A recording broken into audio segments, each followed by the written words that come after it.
Well, a big hello. And here we are with our next in the Stinger Report live reports. And I've just been back from traveling around the UK, looking at some of the new VR arcades that have opened up. Following on from the trips that we did in California and Nevada to look at some of the brand new VR arcade facilities there. We thought we would try and get round some of the new London facilities and some of the new VR arcades up north and in the Midlands. We were lucky to have quite a crop to look at this time.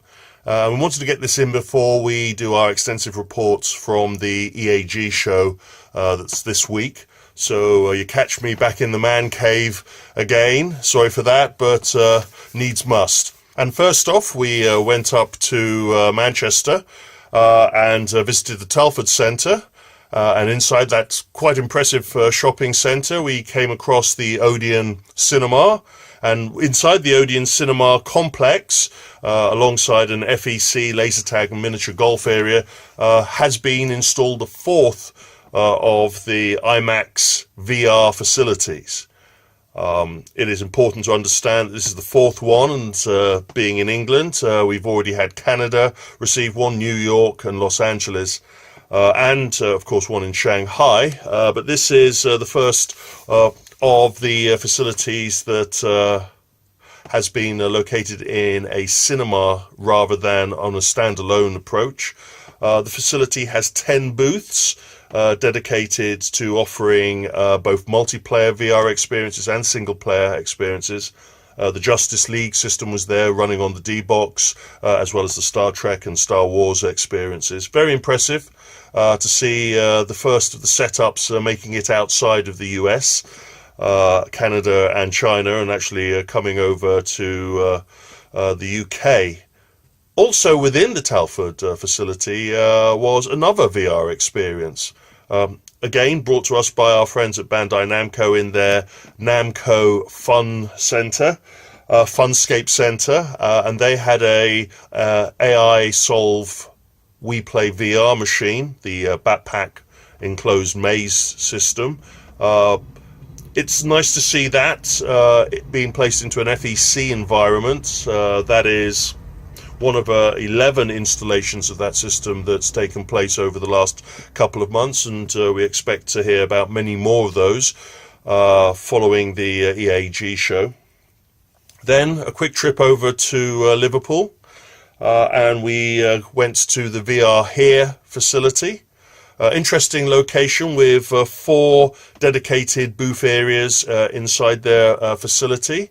They're also running a CAT system. You may remember we talked about the CAT system when we visited the Bristol VR Star facility, the omnidirectional treadmill system.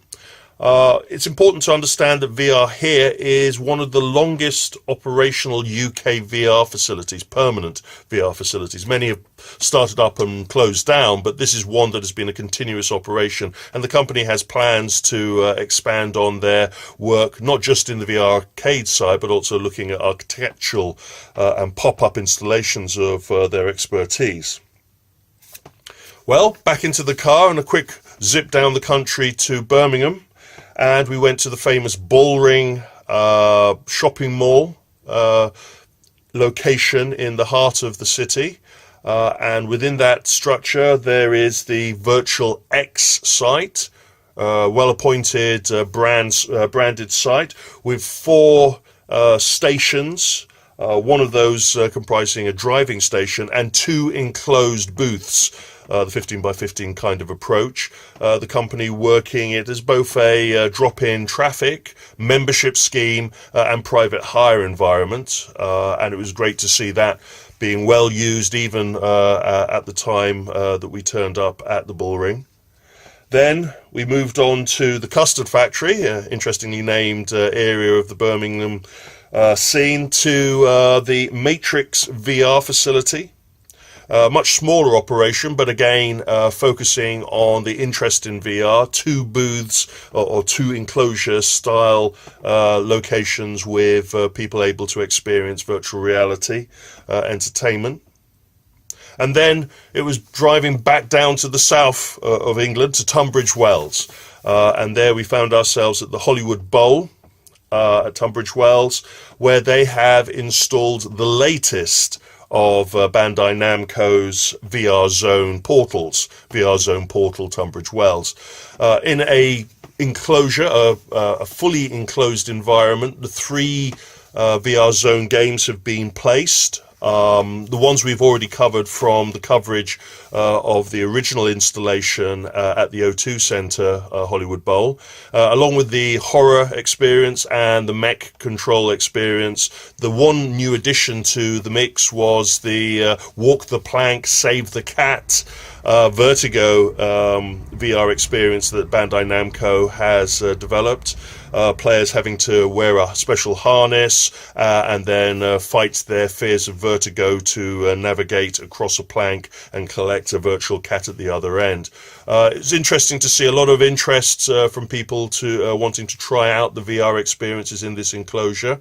And again, the marriage between a family entertainment centre and a VR experience facility seemed to be gaining a lot of interest from the market. It was an incredibly busy Saturday at the Hollywood Bowl, and it was impressive to see how much that part of the industry, the family entertainment centre industry, is still playing a very strong part in the entertainment scene. Anyway, this is a slightly rushed VR coverage. We hope to visit some more facilities in the coming days after EAG, and EAG is taking place tomorrow, which will be the 16th, 17th and 18th of January. Interesting that on the 17th we're holding a special one-day VR conference talking about the crossover between VR and the arcade industry and how those two parties can get together and build on that.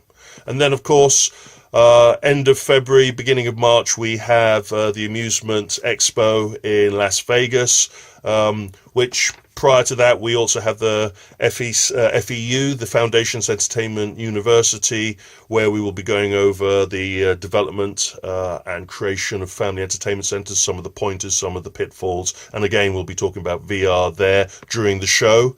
So look forward to seeing any of you that can come either to the UK event or to the US event. And of course, in May, we have Foil, Future of Immersive Leisure, in Las Vegas. We look forward to seeing all of you there. Anyway, a short one.